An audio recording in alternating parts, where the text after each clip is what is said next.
Now, everybody knows when you're incarcerated, you will find yourself in situations that you wasn't really expecting to happen. And you will also see a lot of things that you wouldn't believe would escalate as far as it does. One of the main things that a lot of people like to get into it over when they're locked up is food. But hey, let me ask you, would you kill when it comes to soup? Let's find out.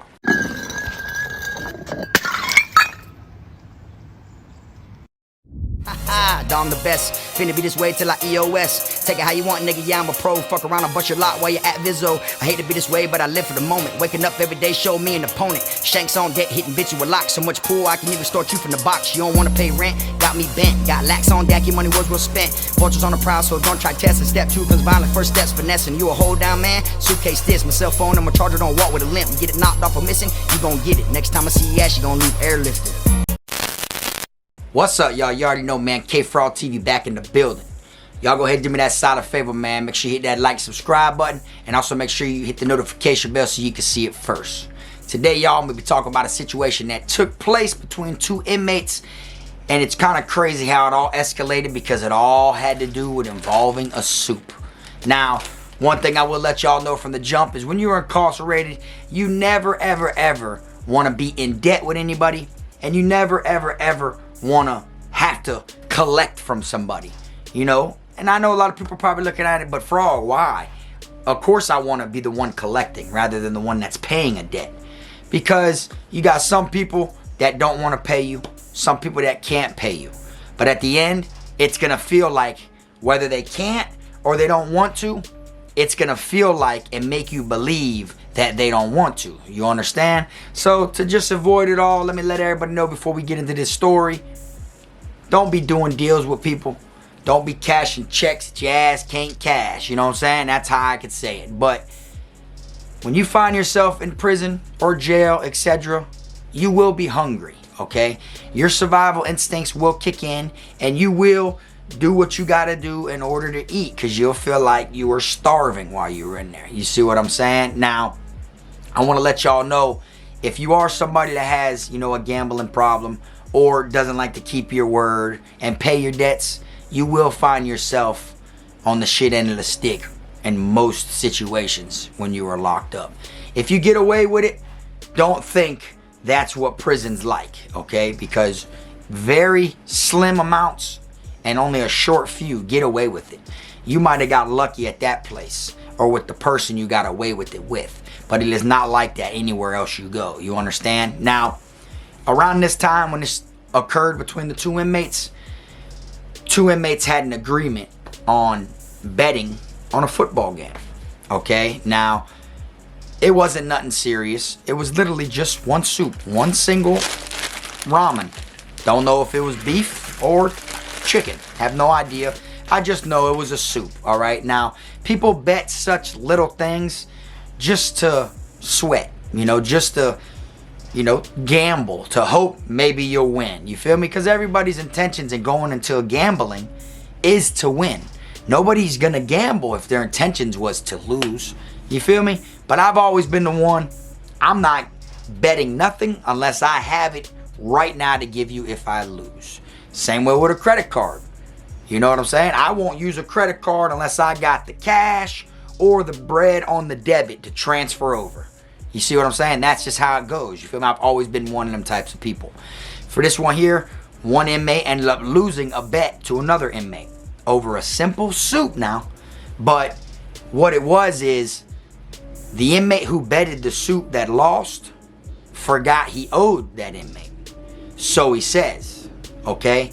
He had a bunch of bets with a couple other people, higher bets, you know, like $5 here, $10 here, $15 here. And then he had one little small bet on the sideline just for a soup. You know what I'm saying? Just to, boom, because he probably felt like out of the $5, $10, and $15 bets that, what's a soup? I'm going to win at least one of these. Well, he was wrong. So since he didn't win any 3 of those other bets, he forgot all about owing this other inmate a soup. Now, after the game was over, the inmate who's the winner, who was expecting the soup, I guess he went up to his bed to collect the soup, you know, like, hey, what's up with my soup? You know what I'm saying? Yada, yada, yada. You feel me? Blah, blah, blah, blah, blah. And at the time, the inmate who lost was eating one. He was actually sitting there eating a soup, just got done cooking it. Him walking over there near the water fountain to turn on the hot water, making the soup is what caught the dude's attention. Like, oh, bro, it's me a soup, matter of fact. And he followed him over there to his bunk to try to collect. Not thinking anything was going to go, you know, sour. Not thinking anything was going to be, you know, a problem. Just start like, oh, let me go over there and collect that. You feel me? Now, one thing a lot of people like to do when they win is they like to joke to you that they beat you. You understand? Be like, oh, boy, where my dinner at, boy? Dinner on you tonight. You know what I'm saying? Let me get that. You feel me? You know how it is. Just like if you beat someone in a video game, be like, yeah, boy, you know, he dogged you in that Madden. You feel me? You know what time it is. You know what I'm saying? Feel good to be the champ. You feel me? You know how they joke that they are the winner. Well, when he walked up to the dude's bunk, you know, he was joking like, boy, where that soup at you owe me, boy? You know, I feel like eating yours tonight. You know, like just joking and letting them know where's my, you know, my payment. The dude who was sitting there eating the soup, his excuse was, oh, I forgot all about it. Oh, this is my last soup right here. You feel me? It was already made. Now, on a disrespectful note, the dude who's owed the soup can easily be like, just to try him, can be like, well, nah, brother, you ain't eating. Let me get that. You feel me? And either take it just to throw it away or, you know, take it to eat it. Whatever, just, you know, but he didn't. Instead, he was like, what you mean you ain't got my soup you owe me? You told me you got me. It ain't nothing. You feel me? Now you tell me this the last soup you got? And he's like, bro, I forgot I even owed you, bro. I forgot all about our little bet, bro.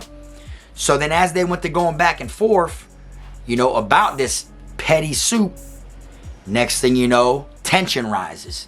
The dude that was sitting down eating the soup started saying, well, if anything, bro, we ain't shake on it. You know, now, I've been in situations to where, you know, you got to make sure you shake on it certain times. But if you and him know y'all got a understanding, you know what I'm saying? Like, if I'm playing poker and we start talking about a bet and you're over there and I'm like, all right, bet. That's a bet now. All right, say no more. You know, we locked in. If we say we locked in, regardless of the handshake, if we both say we're locked in, a bet is a bet. So the dude who went to collect went into a rage because now it felt like the dude was trying to buck him. Because you didn't pay me. Now you saying you don't have it. And then now you saying it wasn't a real bet. Looks like you trying to get off on something as simple as a soup. You feel me? And that's a big no-no. You feel what I'm saying? You're not supposed to do stuff like that. So next thing you know, the dude that's sitting down, he stands up and he's like, oh, so what you want to do, bro? What you want to do? You trying to get hurt all over a soup? I told you, bro, we ain't shake on it. So now that dude's taking that route. The other dude, he don't want to hear it. So as they're sitting there arguing, and the dude who ended up, you know, being the one that owed the soup, you feel me, gets real, like, you know, violent wise, acting like it's more of a put down than anything. The guy who went there to collect this soup said, you know what? I got something for you. And took off running in the dorm. Everybody that was hearing them yell was looking. But the ones that weren't paying attention started paying attention when you see an inmate running through the dorm. So now everyone's watching him. He runs right over there, goes to an abandoned bunk, drops down on the ground, reaches up under an abandoned bunk, grabs a knife, runs straight up over there and says, give me my soup right now or I'm finna cut you. Give me it right now or I'm gonna cut you. And the dude, without just saying, look, bro, I told you I ain't got it. You feel me? Or saying that one of his other homeboys or somebody he knows, hey, bro, just let me hold a suit right now, bro, to pay this man, dog, and I'll pay you, bro. And, you know, he could have, like, just, you know, diffused that situation, you know, and diffused that, you know, payment and just opened up another one with someone else just so everything could calm down. Instead, he's like, man, I told you, bro, I ain't giving you shit, bro. Now you want to grab a knife, bro, I ain't giving you nothing. And as soon as the dude who said that, as soon as he like leaned down, he was sitting on his bunk eating the soup. As soon as he leaned down to like grab something off of his bunk, the dude who ran over there with the knife ran up to him and started gutting that boy. Like something you'd see in like a movie. I'm talking about. And them boys went to fighting and rolling around and everything like that. And like 7 to 10 people in the dorm ran over there to yank that dude off him. He stabbed that dude, I'd say, before everybody grabbed him off of him, he got that shit in him at least 10 times. All over a soup now. You feel me? So you might look at it like, oh, that was petty, you know. At the end of the day, you know, he was, you know, he had other reasons to do that, or that was uncalled for. But the way it goes inside a prison is, if somebody tries you, doesn't pay a debt, bucks you, or, you know, if y'all are arguing verbally and people see it and you don't do nothing about it, it kind of like shaves points off of your you know, your respect and your credibility. You feel me? So when things like that occur, you have to do something. If you just sweep it under the rug, you know, you might not even know that other people look at you different now because you swept it under the rug. But they'll always have it in their mind when that day comes when you and them get into it. Man, he ain't finna do nothing. He ain't living like that. He let bro. Well, I remember, man, when he let bro get over on him because of, you see, that's how it goes. You feel me? And me just sitting there eating a soup. You feel me? It was like the time everybody starts whipping their soups up. I'm sitting there eating a soup thinking that these dudes are just finna talk it out or something, bro. I wasn't thinking it was gonna be as severe all over one soup. You know what I'm saying? And once everybody broke it up and he got him up off him, the dude was standing there and he's like, you got me, you got me. That's all he kept saying. You got me, you got me. And then he was like woozy. Boom, collapses on the bunk. You feel me? Couple people tried to help the one dude that, you know, did it. You know, try to like clean him up, run over here, handed him the knife and, you know, try to cover up what happened. But the dude was unconscious. He like collapsed after he got hit. You feel me? Eventually, some people go over there to the guard station and let them know, hey man, there's an inmate in here. There's an inmate down, inmate down. They run in there. Next thing you know, we had like the worst 72 hours lockdown possible. They had us on our bunks, made us strip down to our damn boxers. We're sitting there, made everybody show her their hands like this. Wanted to make sure there was no fighting, no red marks, no blood, no scratches. We had to sit there on our bunks. And for 72 hours, we got escorted to chow, our dorm. Like, you know, we weren't allowed to go to rec, weren't allowed to go to canteen, weren't allowed to get on the phone, you know, like wasn't allowed to go to education or go to our job, whatever it was. We were literally on lockdown for 72 hours. And they flipped our dorm so severe looking for that exact banger, because the blood that was laying everywhere looked like something you seen in a movie. You know what I'm saying? It wasn't like it was a little stabbing. Don't get me wrong. Stabbings occur on a daily inside a prison, especially in Florida. You know what I'm saying? So it isn't that big of a deal when it happens. You know, you just see it and you're like, damn, you know, hate to have his experience of prison. You know what I'm saying? Hate to be going through what he's going through. But the blood was so dark. You know, it was like a purplish, maroon, dark ass burgundy color. You feel me? And I knew for a fact, like, it wasn't good just looking at the piles and puddles of blood. You feel me? But the guards took it as if it was something else. And at this time, we didn't have cameras in prison. So when it ended up going down like that and they put us through this damn 72-hour torture, you know, shakedown torture, I'm talking about, they flipped our whole dorm and even the quads next door. And when they flipped it, they found tons of knives. They found knives that had nothing to do with anything. They found cell phones. They found all types of shit. You feel me? And then now they wanted people to eventually tell on who it was that did the stabbing in order for them to stop doing the shakedown, stop doing the stuff that they were doing to us. And it was just crazy because they had us like such in a controlled movement manner to where they could have hit us for 3 days. You know, they could have literally tortured us. They could have took who they thought it was and tortured us, put us in confinement, banged us all up, and then our peoples would never know. You know, they didn't give us mail for them 3 days. By the time we got off that 72-hour lockdown, the mail was like 4 mail bags worth. You know, like they literally held our mail for them 3 days. And it was like pressure. We weren't allowed to get off our bunks. It felt like we were in detention. Only one person off the bunk at a time to use the restroom. You feel me? And then if you was in a 2-man cell, your ass is stuck in your cell. It was like our institution turned into a straight CM camp, which is control management. But it was only 3 days, 72 hours, all because this dude got stabbed. But the whole crazy part, what I want to let y'all know, was over something so simple as a soup. And it's got to do with respect. You see what I'm saying? It's always respect until disrespected. That's how I look at it, and that's how you should carry yourself, and that's how you should keep it in your mind. You understand? Like, I'm not going to disrespect this dude, you feel me, until I'm disrespected. You know, it's always a respect, a neutral respect, until it's got to be disrespect. You know, some people do their time a lot of different. Some people get away with things on the streets, you know, whether they're robbers or whatever it is, and, you know, bullies, and, you know, want to be creep, and then just go out the road and think they could carry themselves the same way because they got away with it in the county jail. Because you had a bunch of home team, bunch of your homeboys, to where you were already clicked up in there because you was like local at the time. You feel me? So they don't learn their lesson. Then when they go to the chain gang, that's a part of them now. They're used to carrying themselves like that. So they want to like rob, steal, take, gamble with no intentions of paying, or can have intentions of paying, but when things go sour, whether it's a verbal argument, they just decide, oh, I'm gonna buck you. You see, and him doing that, you know, led him to getting stabbed up. You get what I'm saying?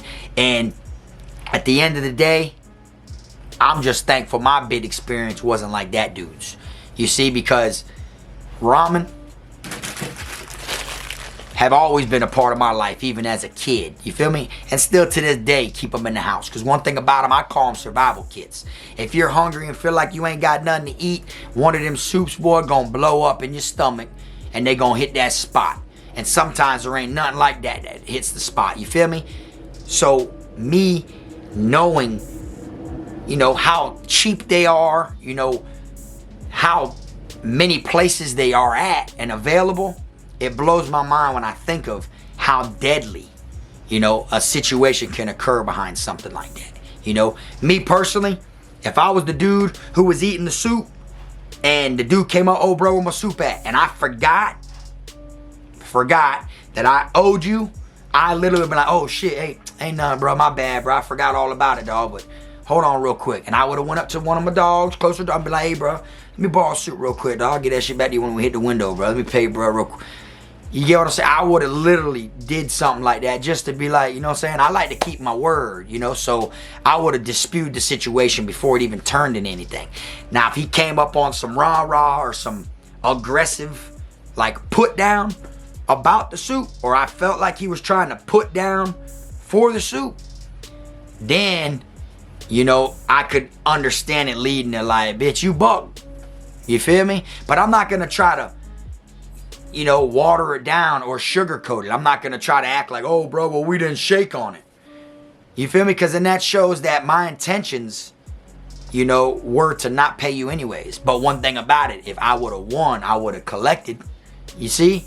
So that's what be the flaws, the wrongs. You know what I'm saying? So me, I would have disputed off rip as long as I wasn't being disrespected when he came to collect. You see, that's how I would have did it. Because like I said, it's respect until disrespected. That's how I look at it. You're never going to make it anywhere, and definitely not going to make it far if you're disrespecting before you get respect. You see, it's not going to last like that. You're eventually going to meet your maker. You know what I'm saying? Now, for the people in the comment section, I want y'all to let me know, have y'all seen anything like this take place? And, you know, the soup ain't even the craziest thing I seen someone get stabbed over. Believe it or not, I seen someone get stabbed over an equal, which is a sweetener. You know what I'm saying? Little equal, little pack of equal. You feel me? I seen someone get stabbed over that. That's ridiculous. You know, that's just crazy. It's like 10 cents for a pack of 10 of them inside a prison. That was like 1 cent. You know what I'm saying? That he stabbed them over. You feel me? But through it all, when you're locked up, you're hungry. Survival. And then, like I said, respect carries a lot too. Not saying the dude that stabbed him was hungry. It was more of like, you owe me. You know, I was going to pay you. Now pay me. And a lot of people you know, go inside of jail, prison, and they do business with gambling and stuff like that. And their first mistake, which this is facts, their first mistake is they get mad at other people because their intentions aren't the same as theirs. You understand? So when you go into a gambling situation with your intentions to pay this man if you lose, you know, doesn't mean that dude's coming in the same situation with the mindset like you got to pay you if he loses. You see? And a lot of times you be expecting someone to have the same mindset and be on the same page as you. And then when they're not, when their mindset isn't what your mindset is and their intentions aren't what your intentions are, you seem to get mad, you see? But you should never go in there thinking, you know, and me, if something don't think right or feel right with me by me thinking about it, I'm not going to entertain the situation. So if I see someone that I know is grimy, he always tries to get over on people, he's always robbing people and beating up on the, you know, the most vulnerable people, the soft people, you know, he's trying people. You know, I see him always doing, just being real flawed. I'm not going to get myself in a gambling situation with that person. Because I know 9 times out of 10, he's going to try to throw me on that same exact docket as all the other people he was doing that shit to. And I'm going to have to stab him or beat him up. You feel me? It's like I know what I'll do in a situation. But if I sense there's going to be a situation, you know, from the outcome due to the fact that they're not paying me, I'm not going to gamble with them. See what I'm saying? It's like bad business. If you know that dude's bad business, don't do bad business with him. If you sit back and observe and see signs of bad business and know he's done bad business with other people, why even pursue it? Why even, you know what I'm saying? And a lot of people find themselves getting hurt or find themselves on either side of that prison knife due to gambling. Either you owe somebody or somebody owes you. That's all I got for y'all today, man. Y'all let me know in the comment section what y'all think. If y'all have ever seen anybody get stabbed up in prison over food, drop it in the comment section. If you've ever seen people get into it over something even littler, smaller than food, drop it in the comment section. I'm pretty sure everybody would like to know. I'm just letting y'all know how it went down here in Florida. All right? Appreciate y'all watching, man. Y'all make sure y'all stay tuned. Also catch me on my gaming channel, K4All Gaming. I stream at night times, normally 11:30 p.m. Eastern time. Y'all pull up, hang out, chop it up. Love to see y'all there. Till next time, like I always say, make sure you keep them rat squares, clowns, chomos, pedos, gunners, wannabe island boys, and clout chasers out your circle. Until next time, this the one and only. I am my team, Frog. I'm a criminal, I'm a cool nigga, but I got a limit though. I'm a cool nigga, but I got a limit though. Cause I'm a criminal, yeah, I'm a criminal.